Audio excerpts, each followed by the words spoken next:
আওয়ামী লীগের দিক নির্দেশনাবিহীন সেই পরিস্থিতির আলোকে এই যে করণীয়গুলি সেদিন জেনারেল মেজর জিয়ার নেতৃত্বে সামরিক বাহিনীর অন্যান্য নেতৃবৃন্দরা মিলে করলেন, এটাই যে জাতির যাত্রা বিন্দু তা কিন্তু প্রমাণিত হয়েছে। 1972-এর 10ই জানুয়ারি শেখ মুজিবুর রহমান দেশে ফিরলেন।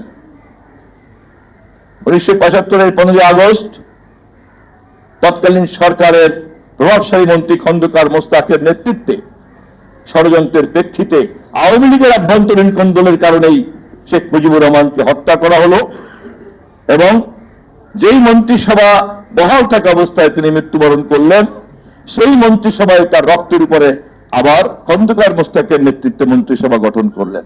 এগুলো তো আমাদের বানানো কথা না। এই রাজনৈতিক নৈরাজ্য, ধ্বংস, স্তূপ স্বাধীনতা যুদ্ধের শুরুর সময়ে যেমন দিক নির্দেশনাবিহীন থাকার কারণে মেজর জিয়াকে দায়িত্ব নিতে হয়েছে এবং পরবর্তীতে খন্দকার তাজউদ্দিন আহমেদ যা গ্রহণ করতে বাধ্য হলেন, আবার স্বাধীনতা উত্তরকালের এই নৈরাজ্যের সমস্ত সমাধানের দায়িত্ব পড়ে গেল জেনারেল জিয়াউর রহমানের উপরে।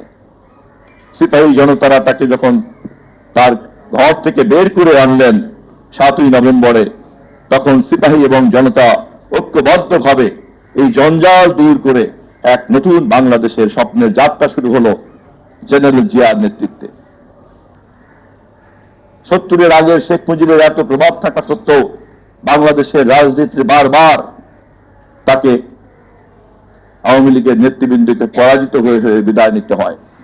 অপরদিকে পুলিংদের মতো আমাদের দলের নেতারা আবির্ভাব ঘটেন, শহীদ জিয়াউর রহমান আবির্ভাব ঘটেন, বাংলাদেশী জাতীয়তাবাদের আবির্ভাব ঘটে, আবার বেগম খালেদা জিয়ার নেতৃত্বে, আমাদের মাতা দেশনেত্রী খালেদা জিয়ার নেতৃত্বে 10 বছর যাবৎ রাজপথের সংগ্রাম করে আবার জনগণের ভোট নিয়ে প্রথম নারী প্রধানমন্ত্রী হন।